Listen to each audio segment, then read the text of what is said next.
are setting a new standard for what bands are all about. If you base your opinion on sales and genuine popularity, you have to consider them as the best band in the business.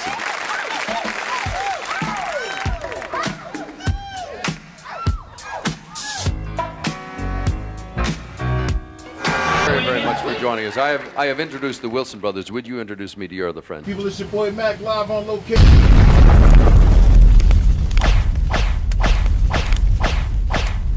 Anthony Baby Gap. That's there.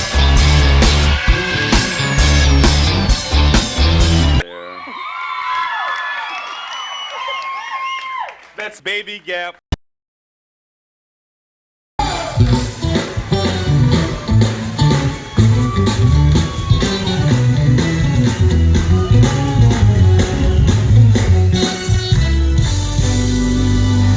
Baby Gap, how long have you been in the group? Woo! So that's how I got the name Baby Gap. Right, exactly. So, I started back when I left out of high school. Right. And on the road, yeah, man, as the dancer, you know, the hype man, I would say, pretty much there. And been around doing Charlie and, you know, the rest of these cats pretty much helped raise me. Right. You know, this was what I consider my family, my brothers, you know. And after Robert passed, the youngest brother out of the band, we was all talking about, you know, keeping the band going, keeping it moving. And so in addition to certain people, and we got a couple guys in the band at the time. Jimmy was one of the people. It was like, well, man, we need to keep this going. We need a power singer. So I actually got on YouTube and was looking around. You know, I went through a lot of people listening, and I was on my way to the bathroom, and I heard somebody say I was going to do a song on Charlie, acapella, and I get halfway to the door, and this guy sing. I come running back. Look, hold up, man. This dude nah. And no music playing now, but he's sitting out. Listen to it again, so I got in contact with him through YouTube. I mean, through Facebook pretty much, and he hit me back, and we started talking. We were talking for almost 2 years, before we was actually came along and put him in and get in his clip. Well, spin his way. that goes to show you how big social media is. Oh yeah, that's true. You know, and how you guys are utilizing every avenue to keep your music relevant. I'm Billy Young. All right. Mr. Billy Young. Billy, thank you so much. Talk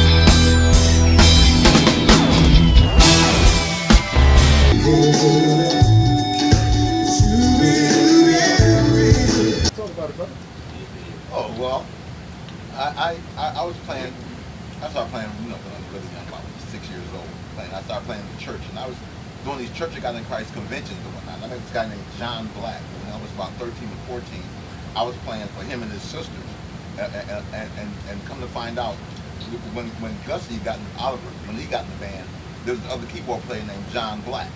And John Black, his father was a big preacher in LA. And he got in contact with me and told me to let me know that he was going to leave the band and go back to preaching and whatnot. And he told Charlie and them about me. And I was going to college. I was in college then. I was going to State University of New York. You know about that. I went to State University of New York at Brockport. And then I left in '81 and came and took the Greyhound bus from Buffalo. Wow. From Buffalo to Hollywood. Wow. It took 3 days, and I had $20 in my pocket.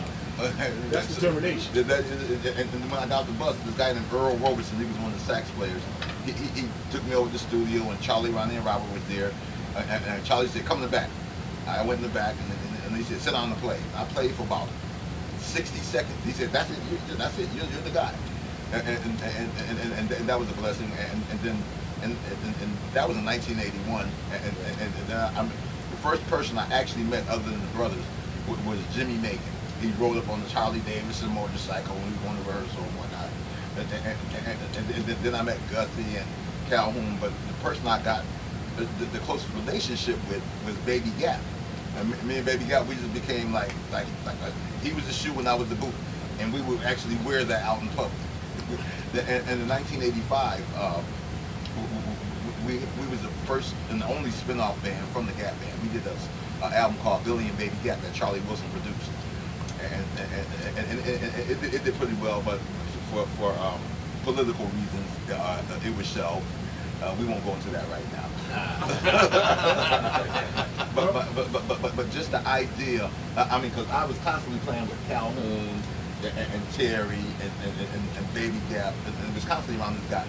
And I love Marlon and Maxie and Chris. I love these guys, and Roman. But the biggest inspiration to me, really, for getting back in this band, I'm gonna shut up in a minute, was Gus Oliver Scott, because I have so much respect. There were certain famous musicians that helped gel me musically. I mean, it helped gel my style and stuff musically, like George Duke, or somebody like a couple of really famous keyboard players. But it was this guy here, and his style of music. He wrote "Yearning for Your Love," but his chord progression and stuff like that just really has a spiritual thing for me. And then add him with the rest of these guys, it's completely magic, man. It's a blessing being around these guys. That's my Terry Scott.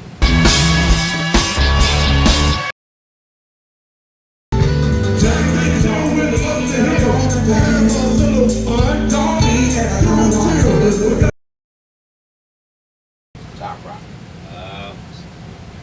These guys found me in the 90s. I moved to Los Angeles from DC. Oh, you from DC too? Yeah, Okay. about 92. Okay. And heard about the audition. And I was hired as a keyboard player. Came in and played keyboard. Second rehearsal, I had to bring my guitar just to show it off a little bit. And I'm a guitar player. So, great working with these guys. Okay. I'm very fortunate and I really dig it. Great musicians, everyone. We're fortunate to have you. Yeah, but I like the energy, man. You guys seem like y'all really have a personal relationship with each other. I don't see any you have to. dissension. Like, I don't feel the energy of dissension. I actually feel love in this trouble. That's what's you know? happening, man. And that's a wonderful thing, because we'll get into all that in a minute. But we're gonna move right along if you finish, Scott. Yeah, sure.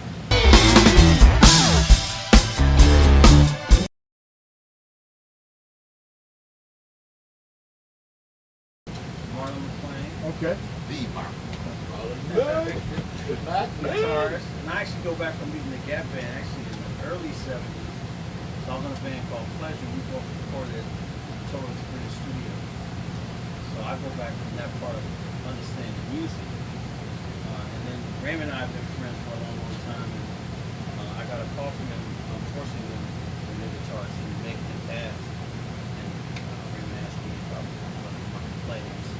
I have to say, that almost like what Chris is saying, is the Gap band music has this thing about it that is just, you want to play it. Yeah. And it's weird. You know, I've been in a bunch of other bands, and I love those bands, but something about playing this music, of how they put it together, just has this energy and excitement.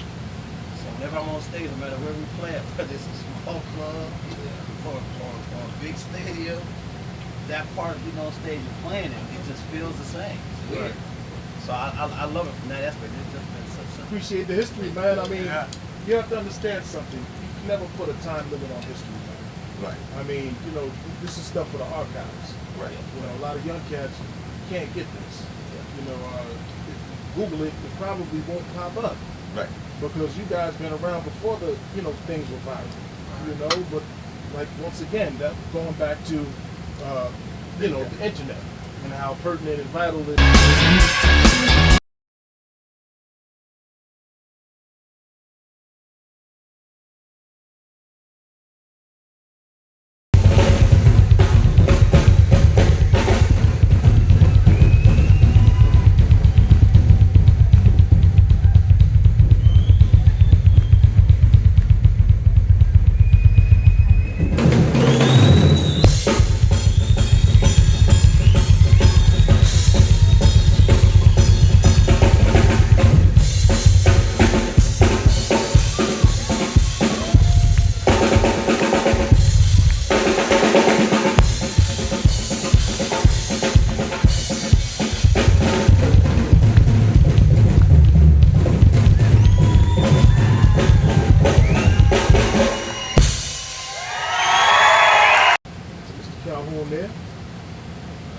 brother. Tell me, well, tell the people who you are. Let's start. Raymond Calhoun. I got the band in '79. There was another drummer, Rodney Dangerfield, was there, so I actually got hired as a percussion. And you know, Charlie, I guess he found out I could play drums too. So then we would do double drums like they used to have back in the day. Switch off, me and Rodney Dangerfield. And we do the same as you know, play on certain songs, I play on certain drums, percussion, I play. And we're here for a long ride, man. We got brothers put this thing together on the map, put it on the map, all of us collectively, you know what I'm saying? And no disrespect to any of nothing they're doing, but we're just out here doing what we contributed to help do. You know what I'm saying? That's all. We help create the music, we help tour, you know, with the brothers for many, many, many years. This man wrote Outstanding, by the way.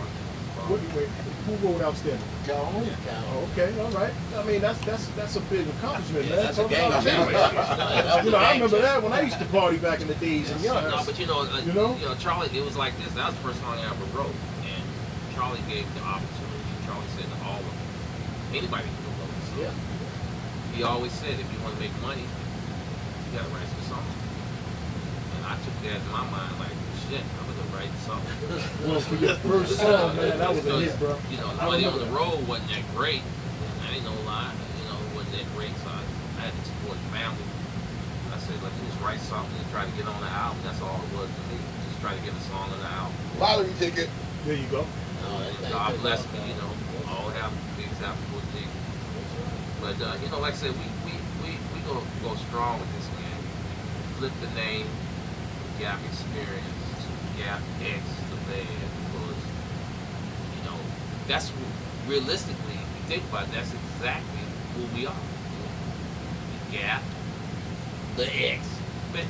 Okay, I'm sorry for cutting you off. Real quick, for people who don't know, Gap stands for Greenwood. Arch Insurance. Okay, there you go. Because a lot of people don't know that. Black Wall Street. You know. Back in the day. Tulsa, Oklahoma. Yeah, that's where it was centered at, black businesses. And of course, we know it was destroyed by hateful people who came through, saw African Americans prospering, and that was destroyed. And so, in honor of that history, the guys who started the band back in the day, actually, the guy who came up with the name of it was a guy named Roscoe Dabney. He was their drummer at the time. His mom was kind of an educator type, and he was well versed in history and stuff, and knew about it. And he came up with the idea of, you said Greenwood Arch and Pine Street Band, and then eventually on the posters, all you could pick out was the GAP, and it became the Gap Band as a result of that. But that was the original meaning. Okay. And so that's some history today. Yeah, For sure. that's right. I mean, this room is full of history, man. I thought I was old at 48. But You're a young man. some of y'all, man, in here, man, y'all got 6 decades on this planet. Yes, sir. And don't even look it. Like Thanks. Raymond, I mean, you would never know he's 61 years old. Yeah. I mean, I'm sorry for putting your age out. You put it out, man. Ain't no It's a shame, blessing, man. Ain't no shame, It's a baby. blessing. Yeah, it's a blessing, man. God blessed us all. We always go. You know, when we lost one of our, you know, fellow members, Jimmy, 2 years ago, he looked great. We would have never known. Look, I lost my hair. He still had all his hair. Full of hair. He had full hair. It looked great, you know what I'm saying? So, but like I said, man, we flipped the name, and now we added Max in here. And we got a whole new sound with some of his writing, and then our writing as well. Eventually, we're gonna start to put a new record, a new album out. We got new stuff coming. Yes, sir. And you know, hopefully we get the blessings from Charlie and Ronnie again. Keep doing what we do, and hopefully the public will accept us as part of history. You know, helping make that sound and being able at our age to come back and still contribute to Do something new. Okay, speaking about that, you just hit something real vital. You hit a vital chord there. The Gap Band has been very influential in the R&B scene as well as the funk scene, but for my generation, or even generations under me, I can name several artists who sound just like they came from the, you know, the catalogs of the Gap Band. I'll start with R. Kelly, man, straight up and down. Yeah. That man sound like he was a part of your band, okay? And then you can go to Aaron Hall. You can go to, I mean, Joe. You know, there's a whole bunch of cats that sound just like y'all guys, man. Charlie had a huge influence on a lot of people. Yeah. There's one thing about Charlie. Charlie is a master entertainer, and there's a difference between being talented and being gifted. Charlie Wilson is really gifted, and a lot of people picked up on that, and that's why it was a lot of those different artists. They was younger guys, like matter of fact, one time when I heard the song "Bump and Grind" by R. Kelly, I thought it was a Gap Band song they recorded without me there. I really did. I thought it was a Gap. I said, we got a new record out. you know, about Charlie, like Calhoun just said, influenced a lot of different artists. And you know, it all comes from, it's all starts from church. Yeah. And then that's keep it 100. You come from there, and you bless, and he took it to the next level, and still be blessed to this day. You know, Right. Getting the hits he's still having right now. But see, Charlie just didn't do it by himself. Yeah, like there's a union of people Right. like Prince and everybody else. They have there's other people in the background that you'll hear nothing about that help keep that and build it. Right. So we're that other part of that, and we take it to the next level right now. Now, speaking about the other part of that, and you did mention Charlie, okay, Charlie Wilson to be exact. If I'm correct, he had used a lot of material that may have been written or produced years before, you know. Well, let me let one of you guys explain it, because I may get it wrong, and I don't want to get anything wrong on this interview. But you got to understand one thing, like coming from what you're saying. A couple of things you're saying, we probably don't even want to touch on. But then you got to understand, dealing with entertainers and dealing with even actors and different things like that. You're going to hear different rumors about different things, and some of those things you just got to take for face value. And I don't think in this interview and really anywhere else, we don't really want to talk about. Certainly, this guy got this song from there. Our main focus is on what we're doing now. Yeah. And there's one last thing I want to say. The one reason how come we still have this longevity, because in each one of these guys, the one thing we haven't forgot God, and the blessings that got us to this point right here today. And we don't take life, and we don't take what we're doing for granted at all. okay, nice, man. It's such an honor. I'll take my hat off and salute you guys, man, for being here. Well, I play bass, Okay. and kind of there's another guy that normally does bass, but I'm stepping in for him, Roman Johnson, enjoying myself, and that's about that. Okay. How long have you been with the group? Well, when the band initially got back together, I kind of started, and what was that, 2010? Yeah, 2010. 2010. That's right. And stopped playing for a little while, and back playing now, some dates. So, what's your experience with the Gap Xperience? My experience. Well, you know, I'm you know, when I started playing back in 2010, of course, I've always been a fan, you know, of Gap Band. Of course, I love funk. You know, that's my era, and it was a pleasure and a joy. You know, Oliver Scott we became really good friends back in the 90s. Yeah, early 90s. Yeah, sometime in the 90s, and I remember Gap that came to Phoenix or something, and they used to took me over there. So, you know, to play for them, for a band that you hear, you know, and admire, you know, a lot of your life, is really an honor to be able to do that. And every time I hit the stage, it's always a joy. It's always an honor to be able to do that. To be a part of a band that's a legend. You know, everywhere you go, you know, you hear songs on TV, on the radio, in the club. It doesn't matter the age, how old, how young. You know what some of the hits are. You know what Outstanding is. You know what Young is. It doesn't matter. I mean, you know, turn on my daughter. You know, she's 12. She knows what it is. You know, so it's to be a part of that. You know, is a pleasure, something that I can tell my kids, something that people admire about me. Okay, one more question. Where you from? Originally, I'm from St. Louis, Missouri. Okay, that's right. From the Lou, huh? From the Lou. Yeah, Show me state. Saint Lunatics. That's right. Okay, moving right along.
Scott. Oliver, thank you. Yes, sir. Talk about it, baby.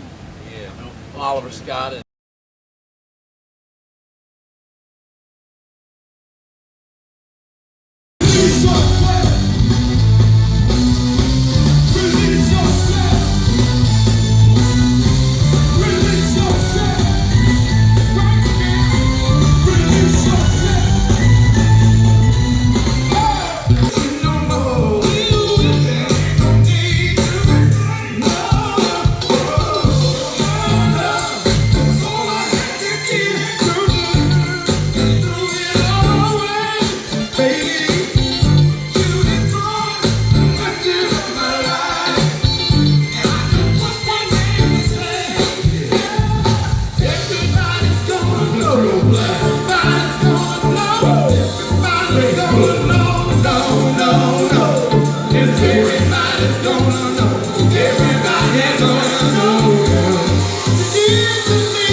let's see, I'll answer some of the questions you asked him. I got with the band back in 1979. I was just finishing up a couple of years of school, went to rehearsal and audition. I started out playing trombone with the band, and went on my first tour with them that summer, man, 1979. I was a young man then. And I had met the Gap Band early back. I lived in Tulsa a while, which is where they're from. When I met them, didn't play with them back then, but I met them and listened to hear the band. I was just totally overwhelmed by them. The brothers and the band that they put together. They had two drummers, and so they moved to LA. My brothers and I had a band. They moved to LA. About 3 months later, my brothers and we moved to LA. And over the next 2 or 3 years, you know, hustling, trying to get out there, get a record deal. They actually got a record deal. My brothers and we kind of split up. They went back to Texas. I stayed out there and I've been doing some school, like I said. Went to the audition, got the gig with Gap, and played with about 3.5 years. So it was funky. Okay. It's fun. So But it's good to be working with these guys again, though, man. It's like double the fun now. We're old, we got a little more sense. Double the fun. Man, how many of y'all? It's about 80 of y'all. 10 of y'all, huh? Yeah. It's a whole tribe of y'all. Yeah. You know, Good but, tribe. But at the end of the day, you are one of the ones in the group who have been. You've actually been a part of the group for a very long time. Yeah, I started in '79. As a matter of fact, none of these guys were in the band when I got in the band. Jimmy Macon was the only other guy that was in the band before I got in the band. When I saw them in Tulsa, Jimmy's passed.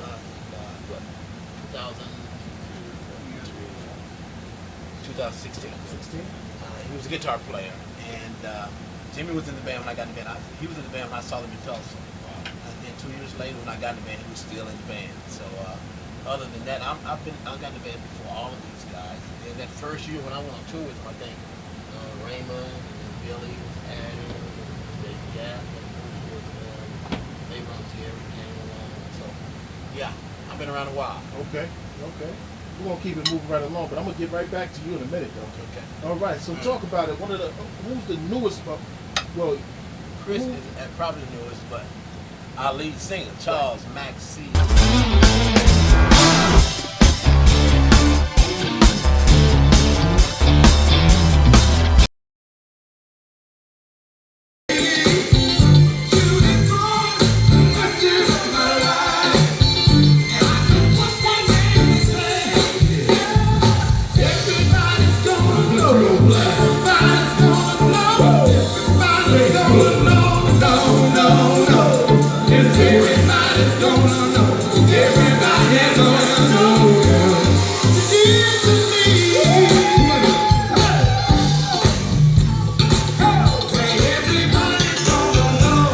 Yeah, man, I'm Baby Gap found me from YouTube. From YouTube? Oh, wow. Okay. All social media. That's right. And you know, got hooked up into the Gap band and then into Gap X. And, you know, filling the big shoes of Charlie Wilson. You know, I was living in Europe and I still live in Europe, so, but I'm originally from Louisville, Kentucky. So, Okay, okay. I'm living in Helsinki, Finland. Oh, you live in Finland now? Yeah, I've been in Finland about 34 years. Well, I must say, man, if you close your eyes and turn out the lights and play some new Gap X music, you would think that, you know, that the reunion already took place. Yeah. I mean, I may be speaking prematurely, but you sound just like Charlie Wilson. Yes, sir. I mean, without missing a note. It's a great compliment. Yes, it is. Thank you. Yes, and especially to be a part of a group that he, along with two of his other brothers, founded. Okay. And like Chris Black said, it's the same for me. It's a pleasure to play with legends. These guys I listened to when I was in my teen years and everything like that. I knew a lot of the songs from back in the day. Looked up one day, became the lead singer of the same group. Well, what's so cool about this is that you guys have incorporated some new blood.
You got the bomb.